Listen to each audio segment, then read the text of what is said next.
Gênesis, no capítulo 1, versículo 8, demonstra aqui que o dia ele era formado por duas partes, tarde e manhã.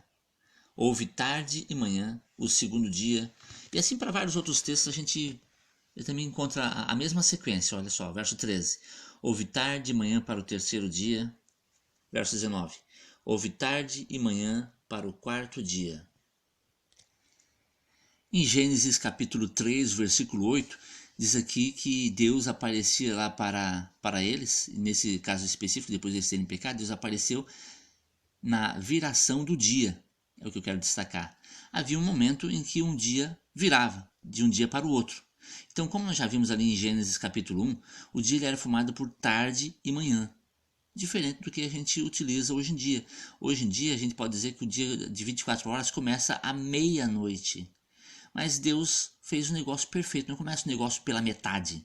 Não, o dia ele começa no início da noite, tarde e manhã. Tarde é o período escuro e manhã é o período que tem sol, período claro. Então a noite começa quando? Começa ao pôr do sol.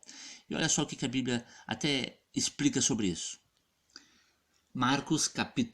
São Marcos capítulo 1, versículo 32. À tarde, ao cair do sol, trouxeram a Jesus todos os enfermos e endemoniados. Então aqui ele até dá um destaque que justamente o período chamado tarde, ele começa aqui ao pôr do sol. Então, biblicamente falando, o dia ele começa assim que estiver escurecendo, ao pôr do sol. Então os dias são contados assim, de pôr do sol a pôr do sol. Por isso que lá em Gênesis capítulo 1,